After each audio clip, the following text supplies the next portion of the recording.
Hello aspirants, looking at editorials for 29th October 2016. The first editorial in the Hindu newspaper is a bracing week for Nawaz Sharif. So this is regarding Pakistan Prime Minister Nawaz Sharif facing protests in his country led by the opposition. The cricketer turned politician Imran Khan along with other leaders and clerics is planning to have a protest march in Islamabad and Rawalpindi calling for a total shutdown. The reason for this being that the Prime Minister Nawaz Sharif has been named of having undeclared assets and offshore companies in the Panama leak. We'll discuss what is Panama leak. That is the important part in this editorial actually.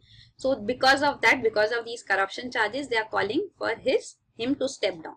The court has also put in strictures against the government because of these leaks. The government says that we will set up a commission to look into the allegations made in Panama leaks, but the Supreme Court says no, there will be no commission. It will be the judiciary which will look into the matter. So this is the problem which is facing there. Apart from the terror strikes which we saw recently in Quetta, and after that the national action plan which he brought forth was also criticized. Then the India-Pakistan tension, which is the cross LOC firing and international border firings which are taking place, cross firings. So that is also putting pressure on the Prime Minister. So all these are fine. What is important for us is Panama leaks. So we'll discuss about this. Panama is actually a country in South America. So this region in Caribbean basically between North and South America. So if you look at it, it's here, shown here. So this is a tax haven. Tax haven basically means a country which helps us save taxes, not pay taxes. So means if you invest your money, any citizen from any country investing his money in a tax haven, say Panama, what would happen is that investment is secure. He does not need to declare that investment in his own country, and Panama will ensure that no details come out. So, and there the taxation rates are very low. It's all facilitated. So here if you have to declare that asset, you have to pay high taxes in the country. Tax havens give nil taxations. So they do not impose any taxes or nil, very negligible taxes. So that's the idea of a tax haven. So there is this company, a law firm, Mossack Fonseca in Panama, which was an expert in this tax evasion scheme. Means it would establish offshore companies for various civilians, various organizations, various economic companies, and these will then be secured investments in Panama. So these papers came out in public. So there was a leak from Mossack Fonseca, and these papers came up in public domain, and this was got into the hands of around 109 international media organizations from around 76 countries. So they did an analysis of all these Panama leak papers, and finally they were published. So they named around 12 heads of states, including 6 currently in power, including Prime Minister Nawaz Sharif, 128 senior politicians and civil servants, 14,000 companies, banks and law firms, and 511 directly implicated banks, including HSBC, Deutsche Bank. They all named in these Panama leaks. Even Indians have been named. The prominent ones being Amitabh Bachchan and Aishwarya Rai Bachchan from the glamour world. So this is the Panama leaks basically.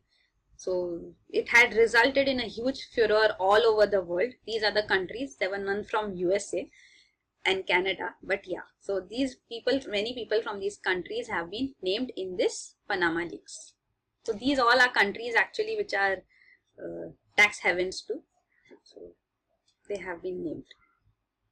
These are the Indian personalities named in the Panama papers. So there is what is required again now is a proof. The leaks give us the details. Of course, the people refuse to accept. They say that these are false allegations. But then the government needs to put in an inquiry, bring out clarity about them, and action needs to be taken. So same way commissions are set up by various countries to look into the allegations, and if proved true, then the people would be brought to task. Then the second editorial is extending food security. So this is regarding the National Food Security Act of 2013, which has been brought into effect. 2 states refuse to adhere to it, and center has been putting pressure on them so that they eventually comply to. These 2 states are Tamil Nadu and Kerala.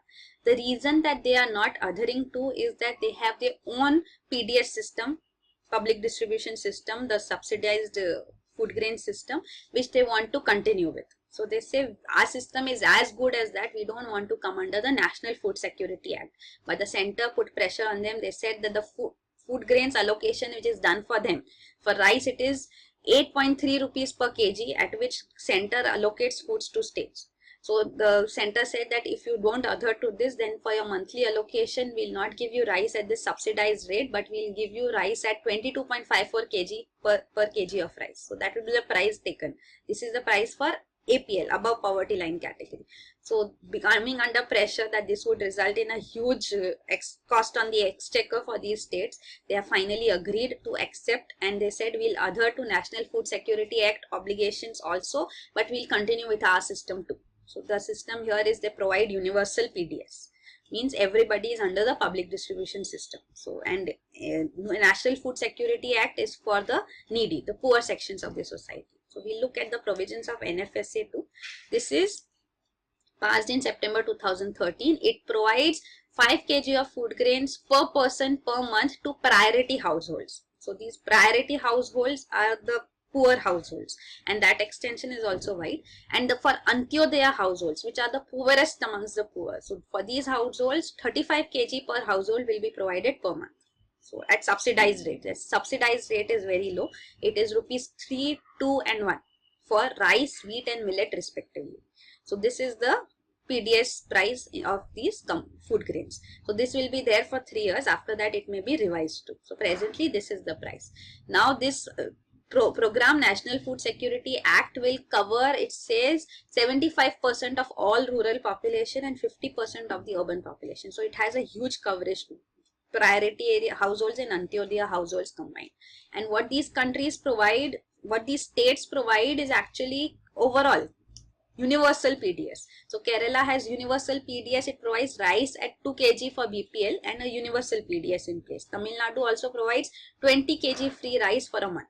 So they want to continue with this system only, but government says no, you have to follow the National Food Security Act only.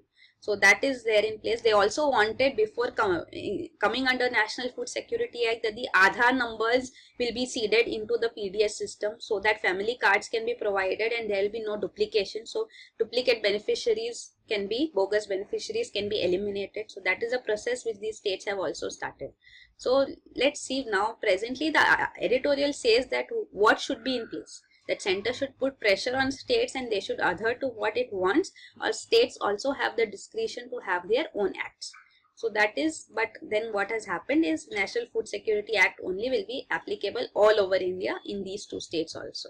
So against this act also there were some criticisms because it will result into an annual cost of 1.24 lakh crores. So this is too high.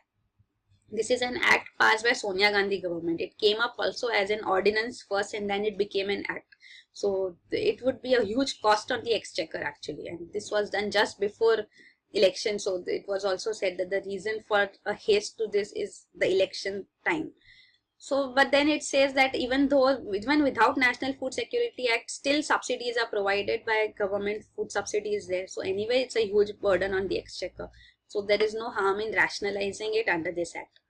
So that is also there. Then there are criticism about how so much grain will be procured. So this government has already does procuring of food grains, and if they are put in right place, in the right amount, then nothing like it. So again, Food Security Act has to be brought in. Other allegation was that, other criticism was that in drought years it will create a problem. But it says India still has more procurements and food grains rot even during drought years. So it's better that we have a National Food Security Act and food grains can be put in the right place. So that is about this editorial. Thank you.